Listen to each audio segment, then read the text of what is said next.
부활주일 오늘 말씀은 신약성경 마태복음 28장 11절에서 15절까지 말씀입니다. 신약성경 마태복음 28장 11절에서 15절까지 말씀입니다. 주신 말씀을 통해 하나님의 귀한 음성 함께 들을 수 있기를 바랍니다. 마태복음 28장 11절에서 25절입니다. 이 말씀은 하나님의 말씀입니다. 여자들이 갈 때 경비병 중 몇이 성에 들어가 모든 된 일을 대제사장들에게 알리니 그들이 장로들과 함께 모여 의논하고 군인들에게 돈을 많이 주며 이르되 너희는 말하기를 그의 제자들이 밤에 와서 우리가 잘 때에 그를 도둑질하여 갔다 하라. 만일 이 말이 총독에게 들리면 우리가 권하여 너희로 근심하지 않게 하리라 하니 군인들이 돈을 받고 가르친 대로 하였으니 이 말이 오늘날까지 유대인 가운데 두루 퍼지니라. 아멘. 주여 감사합니다. 할렐루야.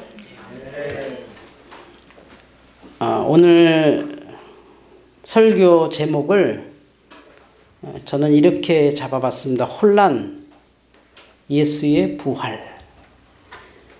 지금의 우리의 상태와 좀 비슷한 것 같아서 더 저는 느낌이 강합니다.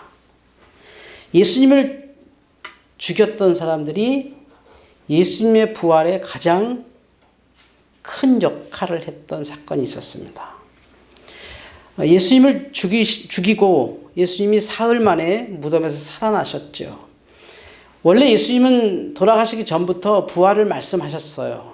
그래서 이 예수님을 죽이는 사람들이 그걸 염려했습니다. 만약에 예수의 제자들이 예수의 시체를 숨겨놓고 예수가 부활했다고 하면, 그리고 예수 닮은 사람을 내세워서 예수라고 한다면 이건 심각해진다. 그러니 예수의 시체를 훔쳐가지 않도록 예수를 장사 지냈던 굴을 돌로 막아서 군인들로, 경비병들로 막아야 된다. 이랬습니다.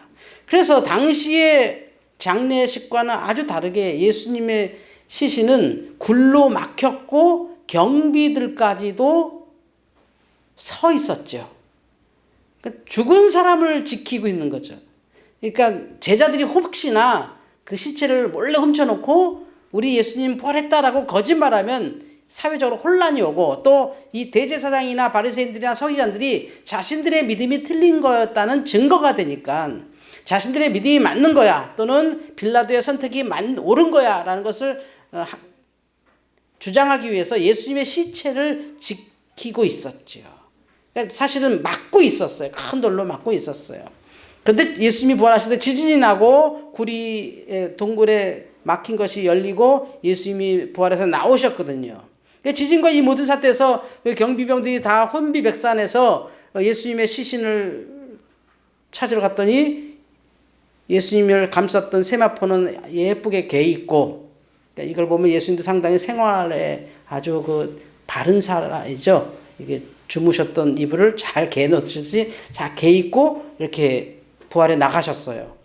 이게 이제 보고가 된 거예요. 대제사장한테. 경비병들이 큰일 났습니다. 무슨 일이냐?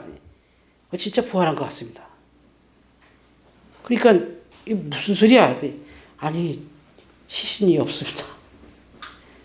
돌로 막아놨잖아. 이게 지진이 나고 열려버렸습니다. 그리고 부활한 것 같습니다. 이렇게 얘기하는 게 오늘이죠. 그래서 오늘 이 말씀 28장 11절 보면 여자들이 가고 경비병 중 몇이 성에 들어가서 모든 된 일을 제사장들에게 알립니다. 큰일 났습니다. 예수 부활했습니다. 진짜 부활했습니다. 보고가 일어난 거예요. 그러니까 오히려 예수의 부활이 가짜라는 것을 말하는 것이 예수의 부활을 증거해버린 거예요. 대제사장이 이제 여기서 이제 심각해지는 거죠. 장로들을 다 모아놓고 예수 부활했다는데 어떡하느냐. 이게 기가 막힌 거예요. 부활했으면 어떻습니까? 부활했으면 예수님 앞에 회개하고 예수님을 믿어야죠.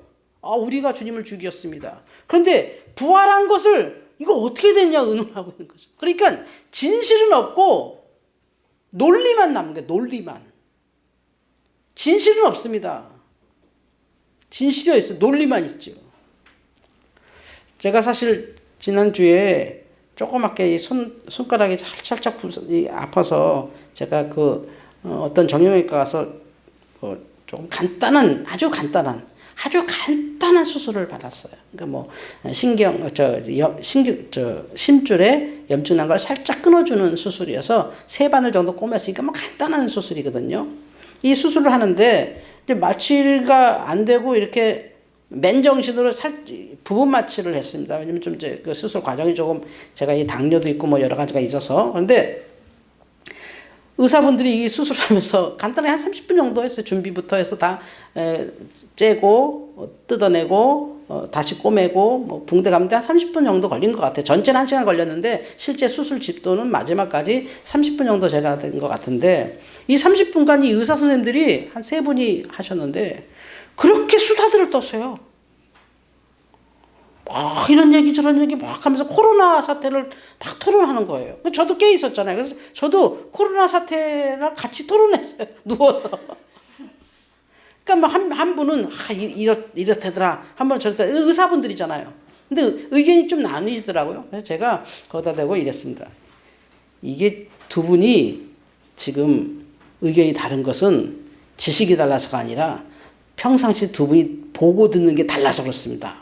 왜냐하면 이 세상은 지금 알고리즘으로 움직이는데 이 선생님은 이 얘기만 듣게 돼 있고 저 선생님은 저 얘기만 듣게 돼 있습니다. 하고 누워서 이렇게 그 말에 또 제가 또 끼어들었어요. 수술을 받으면서 막 째면서. 그러니까 그렇기도 한데 자기는 무슨 학회에서 나온 보고서를 읽은 거다. 또 나는 나도 무슨 학회에서 나온 보고서다. 그러니까 진실은 없고 논리만 남는 거예요.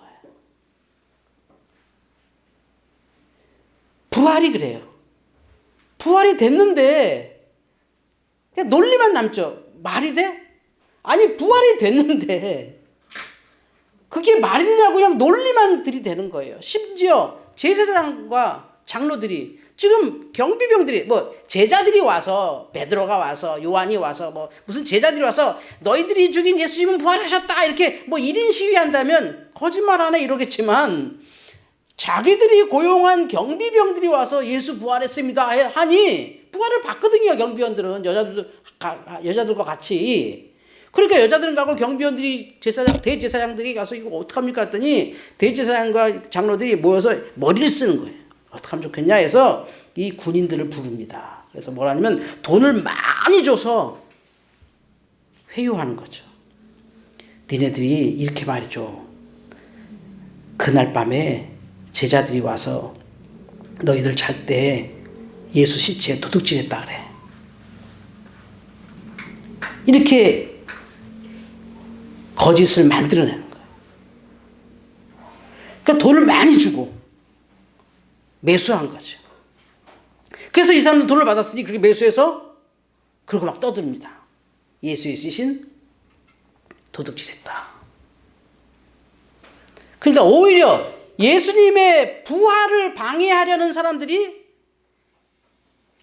역사적으로 예수님의 부활을 증언하는 거죠. 그러니까 부활, 그들에게 믿지 않는 자들에겐 엄청난 혼란이 오고 있는 거예요. 지금 코로나 사태로 전 세계가 혼란한 이유는 딱 하나예요. 아직 약이 안 나와서 그렇기도 하고 백신이 없기도 하고 사망률이 자꾸 올라가기도 하고 여러 가지 이유는 있지만 근본적 이유는 뭘까요? 죽을까 봐 그러는 거예요.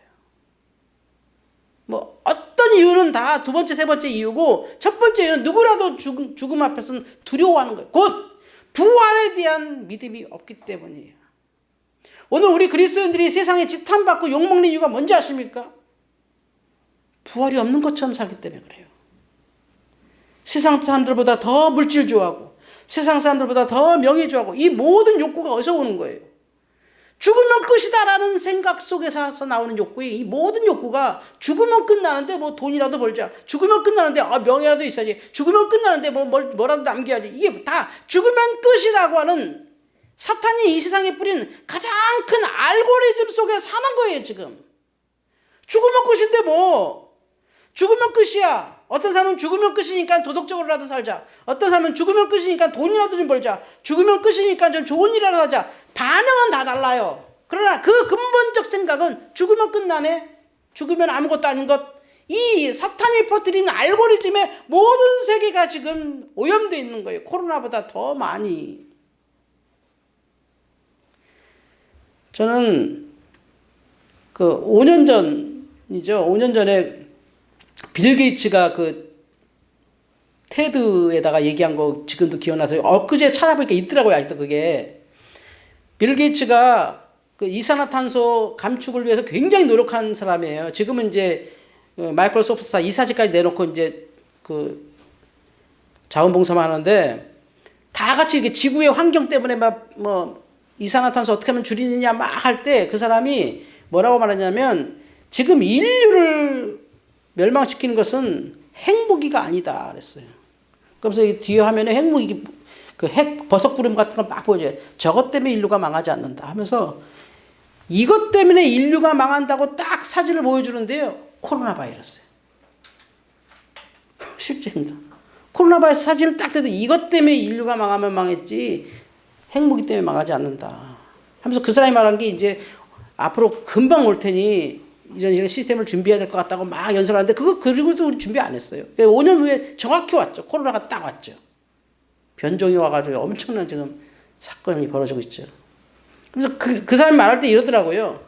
자기가 에이즈 치료에도 함께 해보고 특히 에볼라 바이러스라고 하는 아프리카, 서아프리카에 굉장히 무서운 바이러스, 뭐 걸렸다면 뭐 거의 죽는 바이러스인데 이 바이러스가 심각하다는데 이 에볼라는 심각하지 않다는 결론이 났어요. 왜냐하면 워낙 바이러스가 강력하니까 걸리자마자 죽으니까 옆 사람한테 못 옮겨놓는 거예요. 그냥 죽어버려. 그러니까 그냥 그 동네만 죽고 바이러스가 없어지는데 이 코로나는 전술을 바꿔서 끝까지 살려. 그리고 약한 사람은 죽게 만드는 거예요. 계속 퍼지는 거죠. 전 세계 퍼져서 지금 이탈리아보다 미국이 더 많이 죽었거든요. 지금 미국 예배당은요. 시체 보관소예요. 그런 공간이 없으니까. 그리고 지금은 얼마 전에 뉴스 보니까 집단 매장이에요. 1인 매장을 못해요. 화장도 시간이 너무 많이 걸려. 집단 매장을 해요. 마치 우리나라 구제역 걸리면 막 닭이나 돼지나 막 소들 이렇게 막 집단 매장하잖아요. 그런 식으로 지금 하고 있어요, 미국이. 이 죽음의 공포를 사람이 이기지 못해서 그 공포보다 더 큰 사태가 지금 전 세계에 퍼지고 있는 거예요. 왜냐하면 죽으면 끝난다는 이 말도 안 되는 알고리즘에 인간이 속고 있는 거죠. 죽음이 마지막 말이 아닙니다. 믿으시기 바랍니다. 그걸 예수님이 부활로 보여주신 거예요. 우리가 부활의 소망이 없다면, 아니 부활의 믿음이 없다면, 부활의 사건이 없다면 사도 바울이 말한 것처럼 가장 불쌍한 사람들이죠. 죽으면 끝날 것인데 왜 저렇게 고난 가운데 살아요? 죽으면 끝날 것인데 왜 저렇게 자기들만 도덕적으로 살아요? 죽으면 끝날 건데 왜 저렇게 자기들만 신이 있다고 우기면서 살아요? 예수님께서 우리에게 보여주는 건 하나예요. 죽음이 마지막이 아니다. 잠자는 자의 천년에 대해서 부활하셨죠. 그 놀랍게도 역사적 사건에서 아이러니하게도 예수의 부활을 부인하는 사람들이 예수의 부활에 가장 적극적으로 증인이 돼버린 거죠. 예수 부활은 가짜야. 예수의 제자들이 시체 숨겨놓고 한 말이야. 근데 그게 더 많이 퍼지더라는 거죠. 오늘 말씀해 보니까 막 그 얘기가 막 퍼지죠. 예수의 부활을 막으려고 만든 거짓 증언이 막 퍼졌는데 이게 어떤 사태를 일어나면 야 그래? 야 제자들이 나쁜 사람들이네? 그 엊그제 죽은 그 예수를 부활했다고 속이려고 시체를 훔쳐갔다네? 이렇게 퍼지기 시작했던 게 어떻게 발전한 줄 아세요? 주님이 40일간 부활해서 다녔단 말이에요. 그러니까 그들이 말한 거짓말과 현존하는 주님이 막 오버랩 겹쳐 보이면서 부활이 강력한 믿음을 갖기 시작하면서 확 퍼지는 거죠. 동력이 부활의 동력으로 가고 실제 무슨 말이냐면 나중에는 어떻게 되냐면 예수님이 부활하신 게 너무 확실하니까 이제 이렇게 바뀝니다. 혹시 안 죽은 거 아니야? 이해가세요? 안 죽은 거 아니야? 그런데 아까 보세요. 대제사장과 장로들이 짜고 예수의 시체를 훔쳐갔다고 하자 했더니 보세요. 죽은 건 그들이 증언해 주잖아요. 빌라도도 사망신고서 직접 받았고 예수님의 확인 사살까지 직접 하고, 그러니까 죽음을 부인할 수 없게 만들었거든요. 그런데 예수님은 분명히 부활하셨고 예수님을 본 사람들이 너무 많으니 그들이 이제 이러지도 저러지도 못하는 거예요. 안 죽었다고 하기도 뭐하고, 왜냐면 지들이 죽었다고 분명히 했으니까. 지들이 죽었는데 제자들이 훔쳐갔다라고 말했으니 이제는 혼란이 오는 거예요. 이거 뭐지? 이거 어떻게 해야 되지? 막을 수가 없는 거죠. 그러니까 결국은 이 부활의 진리는 과학적으로 말이 돼? 역사적으로 말이 돼? 과학적으로 이제 말되기 시작했습니다. 그렇죠? 과학적으로도 말이 되잖아, 이제는. 이제는 어떻게 해볼 수 없는 데서 이 세상에 혼란이 오는 건 이유가 딱 하나예요. 이것이 비과학적이거나 이것이 신화적이거나 이것이 기독교의 일방적 주장이 아니라 사실이기 때문인 거죠. 더 놀라운 건 뭐죠? 그 사실을 믿기 싫으니까 혼란이 오는 거예요. 믿기 싫으니까 혼란이 오는 거예요. 믿기 싫으니까 혼란이 오는 거예요. 예수님 부활하셨습니다. 할렐루야. 아멘 하나로 그냥 완전히 믿어지면 이 모든 혼란이 사라지는데, 예수를 믿어야 되는 그 믿음을 거부할수록 삶은 계속해서 혼란이 오는 것이죠.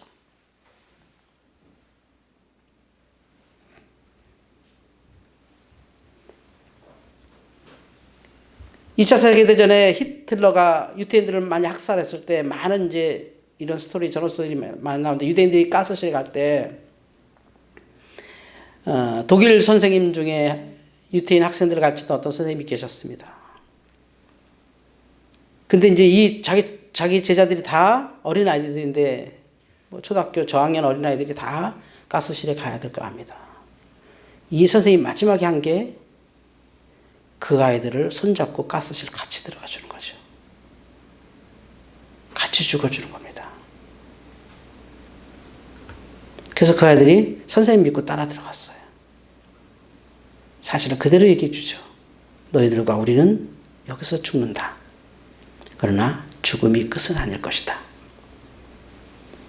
선생님들이 만약에 군인들한테 넘겨주고 도망갔다면 그 아이들이 얼마나 공포 속에 죽었겠어요.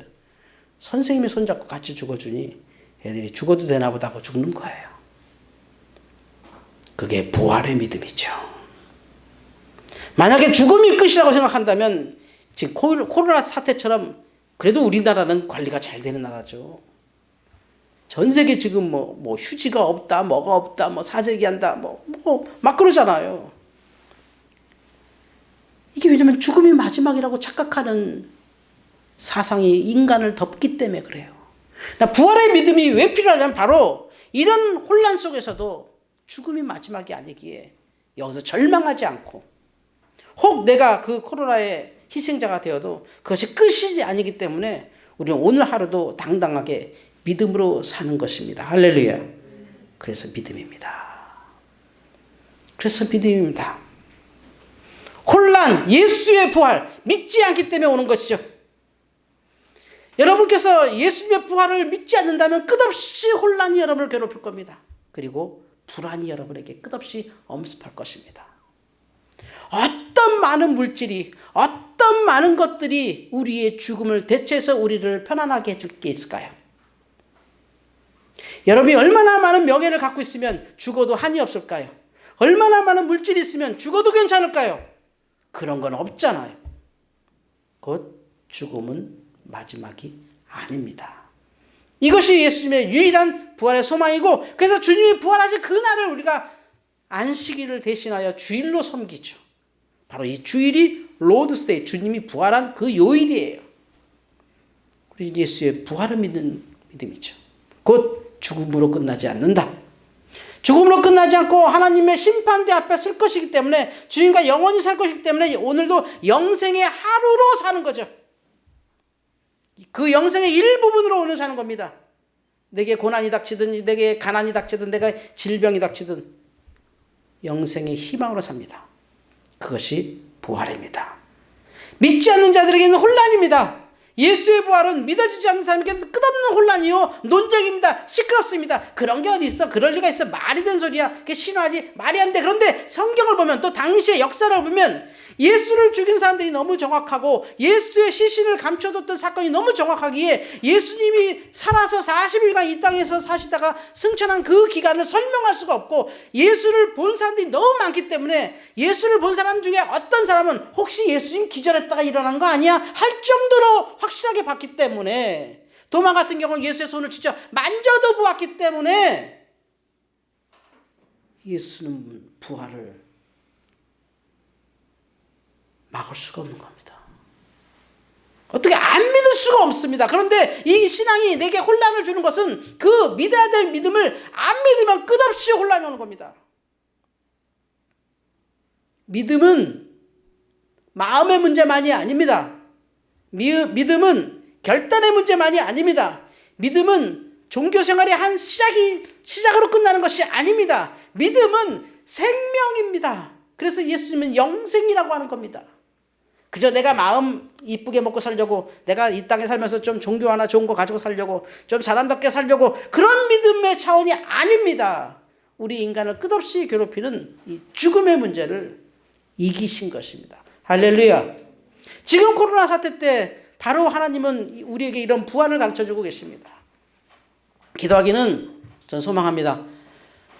사흘 안에 우리가 강제적인 조치가 끝나고 자발적인 조치로 지나서 일상생활이 되길 바라고 또 그랬으면 좋겠습니다. 그러나 우리 믿는 사람들이 먼저 이런 부활의 믿음을 가지고 산다면 우리가 뭐 국가 정책을 뭐 거절한다든지 그들에게 뭐 대항한다든지 이런 차원이 아니라 우리가 일상생활에서 더 조심하면서도 우리가 그 코로나 그 이후에 믿음으로 승리하게 될 줄 믿습니다. 성도 여러분, 저는 이번 코로나 사태를 통해서 다시 한번 부활을 제 속으로 많이 생각해 봤습니다. 아, 지금 우리가 이 부활에 대한 믿음이 부족해서 이런 혼란이 왔구나. 성경 읽다 보니까 막 대제사장하고 장로들 막 정신없단 말이죠. 막 군병들, 이 큰일 났습니다. 이거 부활한 것 같습니다. 저도 봤는데요. 뭐 어디 여자들 이렇게 뭐 우리들한테 막 뭐 이렇게 하는데, 예수 시신 없다고 막 오는데 예수님 부활했으면 이거 어떡합니까? 하더니 돈 주면서 그런 게 어딨어? 야, 훔쳐갔다 그래. 성도 여러분, 믿지 않으면 끝없이 혼란이 오겠죠. 믿어야 될 문제를 믿지 않고 얘기된다면 그게 무슨 대화가 되겠습니까? 말도 안 되는 논리만 왔다 갔다 하는 거죠. 사진으로 찍어 보여줘도 조작이라고 하면 아무 할 말이 없는 것이고, 동영상을 찍어 보여줘도 편집된 거라고 하면 아무 할 말이 없는 거거든요. 그런데 예수님은 부활하셨단 말이죠. 그를 핍박하던 사람들이 오히려 더 주님의 부활을 증거하게 된 거죠.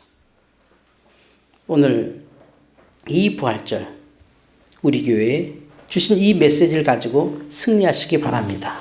예수님은 부활하셨습니다. 혼란하지 마시기 바랍니다. 믿음으로 받아들이면 아무 혼란이 없습니다. 그러나 믿음을 버리고 부활을 보면 우리는 죽을 때까지 혼란할 것입니다. 진실이 무엇입니까? 예수님은 부활하셨고 그 부활의 능력으로 지금 이 사태, 특별히 제가 보기에는 제가 태어나서 이런 사태를 처음 봤는데 부활절을 이렇게 인터넷으로 예배하게 될 줄 상상을 못했는데 이런 일이 벌어진다는 것은 다시 한번 하나님께서 우리에게 이런 부활의 믿음이 얼마나 귀중한지를 보여주실 줄 믿습니다. 오늘 저와 여러분 이 부활로 승리하시고 부활의 증인 되기를 주의 이름으로 축원합니다. 기도하겠습니다. 하나님 감사합니다. 예수의 부활을 믿지 않는 자에게 오는 혼란, 예수의 부활이 없다고 우기는 자들에게 오는 혼란, 믿음으로 이 혼란을 이기게 하시고 이 혼란스러운 세상 속에서 부활의 믿음으로 증인들 되게 하여 주시옵소서. 부활하시는 소망, 부활하시는 능력, 부활하시는 믿음으로 거듭나게 하여 주시옵소서. 부활하신 예수님의 이름으로 기도하옵나이다. 아멘.